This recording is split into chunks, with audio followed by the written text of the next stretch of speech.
San and sunflower scenery, সূর্য বা সূর্যমুখীর দৃশ্য কিভাবে সহজ করে আঁকতে হয় এই ভিডিওতে আমি আপনাদেরকে দেখাবো। শুধু আঁকলেই হবে না, ছোটরা কিভাবে সহজে আঁকতে পারে এটাও আমাদেরকে বুঝিয়ে আঁকতে হবে। আমরা প্রথমে নিচের ঘাস আঁকছি। আশা করছি আমি যেভাবে আঁকছি এভাবে সবাই আঁকতে পারবে। দেখুন, এই যে কোনোটা বড় কোনোটা ছোট, এভাবে করে এদিক ওদিক যেতে হবে। আবার দেখুন, বড় করতে হবে। আশা করছি এভাবে আঁকতে পারবেন। এরপর 3টি বৃত্ত আঁকতে হবে, কারণ আমরা 3টি সূর্যমুখী আঁকবো। একটু বড় করে আঁকবো যাতে সুন্দর লাগে। প্রথমটা একটু বড় হবে, তারপরেরটা একটু ছোট হবে, তারপরেরটা তার থেকেও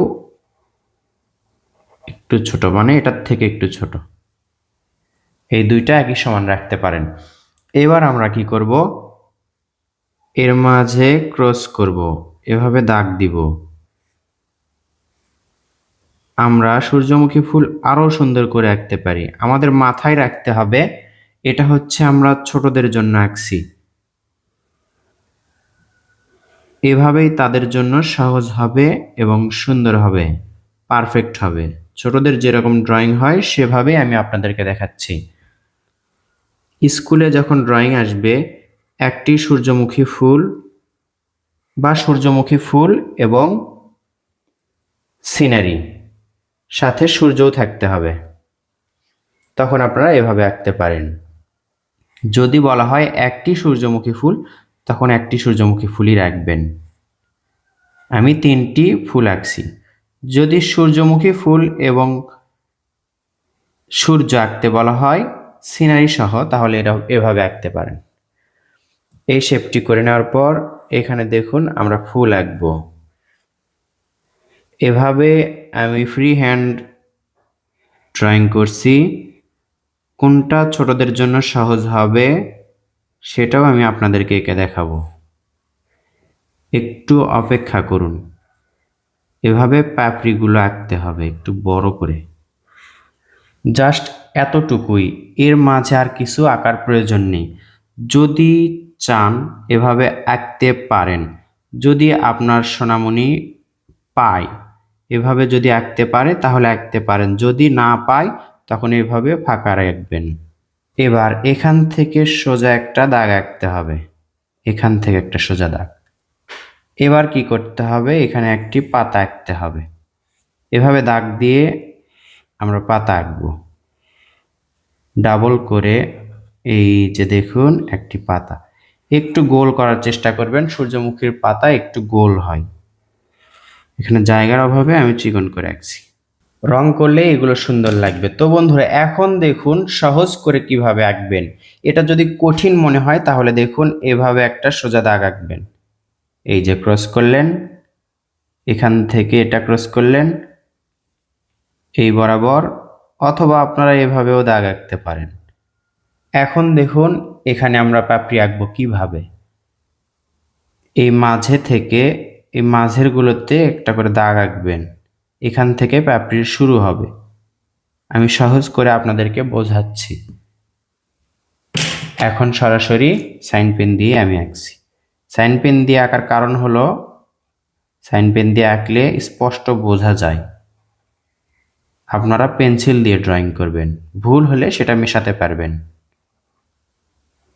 আশা করি বুঝতে পারছেন কিভাবে ফুল আঁকতে হয়। এখান থেকে ধরবেন এই মাথায়, আবার এখান থেকে এই মাথায়। এটা প্রয়োজনে এভাবে ঘুরে ঘুরে নেবেন, তাহলে আপনাদের জন্য সুবিধা হবে। দাগটি উপরে রাখবেন, তাহলে সুবিধা হবে এইভাবে। আবার দেখুন এটা উপরে রাখলেন, এইভাবে দাগ দিতে সুবিধা হবে। এখন দেখুন এর মাঝে একটা করে দাগ দিবেন এভাবে, তাহলে পারফেক্ট হবে।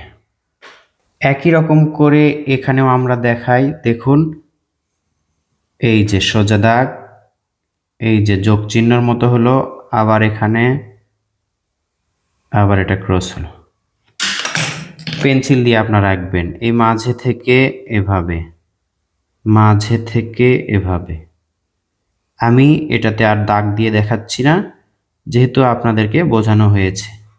যখন এটা আয়ত্ত হয়ে আসবে তখন এগুলো দাগের আর প্রয়োজন পড়বে না। আর্ট পেপার যদি বড় হয় তাহলে ফুলগুলো সুন্দর লাগবে এবং সুবিধা মতো আঁকা যাবে। এই আর্ট পেপারটি একটু ছোট, এজন্য অল্প জায়গার মধ্যে আমার আঁকতে হচ্ছে। আপনারা যখন আঁকবেন A4 সাইজের কাগজে আঁকলেও বা আর্ট পেপারে আঁকলেও সুন্দর হবে। একই রকম করে এই পাশেও আমরা সোজা দাগ দিব এবং পাতা আঁকবো। ডাবল করে দিতে হবে পাতার মাঝের যে দাগটি আছে, এখান থেকে একটা দাগ, এই যে ডাবল করে একটু গোল করতে হবে। এবার আকাশে আমাদের একটি সূর্য আঁকতে হবে। সূর্যটা গোল করতে হবে, পেন্সিল দিয়ে গোল করার চেষ্টা করবেন, আস্তে আস্তে গোল করবেন। একবার ভুল হলে মিশিয়ে আরেকবার করবেন। একটা সোজা দাগ, একটা বড় দাগ, একটা ছোট একটা বড় দাগে এভাবে আমরা দাগ আঁকবো। সূর্য সহ সূর্যমুখী ফুলের একটি সিনারি। এখানে আমরা মেঘ আঁকবো, মেঘের খণ্ড। এখানে আরো একটা ছোট মেঘ, এই পাশে এই মেঘের সাথে আরেকটি মেঘের খণ্ড মিলে দিলাম। এখন ফুলে দু একটি প্রজাপতি আঁকলে সুন্দর হবে। কিভাবে আঁকবেন? এই তো, পুরোপুরি আঁকতে হচ্ছে না, এভাবে আঁকতে পারেন। এখানে দেখুন একটি সোজা দাগ দিবেন, একটি এই যে লাভের মতো, আবার দেখুন এই যে আরেকটা দেখায় আপনাদেরকে, তাহলে সহজ হবে। দেখুন এভাবে একটি দাগ দিবেন, এই যে লাভের মতো করতে হবে, আবার এটার পিঠে, আবার এটা এখানে একটু মোটা করতে হবে, চিকন দাগ দিতে পারলে সুবিধা হবে। এবার এটাতে রং করতে পারলেই সুন্দর লাগবে। সূর্যতে আমরা কি করব? হলুদ রং। এই হলুদ রং আর কোথায় আছে? আমরা সরাসরি সেখানে করব। হলুদ রং এই পাপড়িগুলোতে আছে, কোনো রং মেশানোর প্রয়োজন নেই, সরাসরি আমরা 3টা ফুলের পাপড়িতেই হলুদ রং করলাম। এবার খয়েরি রং নিলাম, খয়েরি বা ব্রাউন রং নিয়ে আমরা এখানে করছি। রংটি যদি হালকা হয় তাহলে মাঝের এই দাগগুলো দেখা যাবে। এখানে গাঢ় রং হওয়ার কারণে এগুলো রং দেখা যাচ্ছে না। এবার দেখুন দেখা যাচ্ছে। এবার নিচে দেখুন গাঢ় সবুজ রং করতে হবে। উপরে আমরা করে নিলাম, নিচে রং করা সহজ হয়, উপরেরটা করে নিলে সুবিধা হবে। দেখুন এখন কত ইজিলি করা হচ্ছে, এই রঙের সাথে শুধু মিলে দিতে হবে। উপরে আমরা প্রথমে করে রেখেছি এবং সরাসরি নিচে করছি। এবার হালকা সবুজ রং নিয়ে এগুলোতে করতে হবে। গাছের পাতায় এবং ডালে হালকা সবুজ রং হবে। তাড়াহুড়ো করবেন না, তাড়াহুড়ো করলে রঙগুলো বাইরে যাবে এবং অসুন্দর হয়ে যাবে। মনোযোগ দিয়ে ড্রয়িং করতে হবে। যখন একঘেয়েমি লাগবে তখন ড্রয়িং করবেন না। মন চাইলে ড্রয়িং করবেন, মন না চাইলে ড্রয়িং করবেন না। শখের জিনিস ইচ্ছার বিরুদ্ধে করতে নেই। এবার আকাশি রং আমরা আকাশে করলাম, কমলা রং নিয়ে সূর্যরশ্মির এই পাশে দিয়ে রং করব।